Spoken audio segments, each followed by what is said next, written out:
Okay, so you want to rank number one on Google for your top keywords. Something like New York headshot photographer, location specialty photographer. What happens then?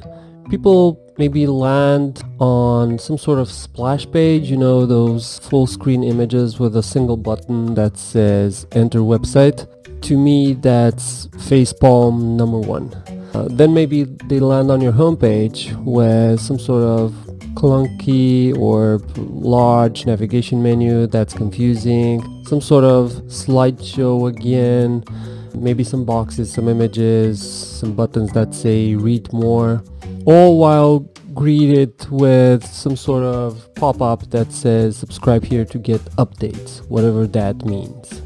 In a scenario like this, conversion rates are close to zero.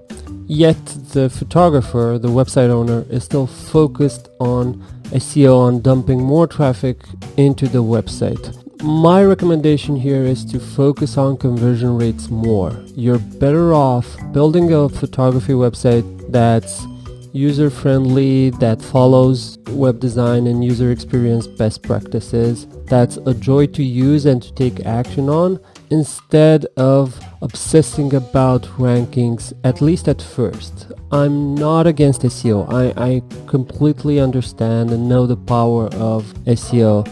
I'm just advocating for a better order of work when building a new website, making the website top-notch, fixing the holes in the user experience before investing more time and energy into Google rankings, which is the number one obsession for photographers. If you want to learn more about this topic, you should dive into my website design course, specifically created for photographers, where I cover everything, or at least go through my free SEO course for photographers, where I do tackle user experience as well, because it's such a big factor that influences SEO.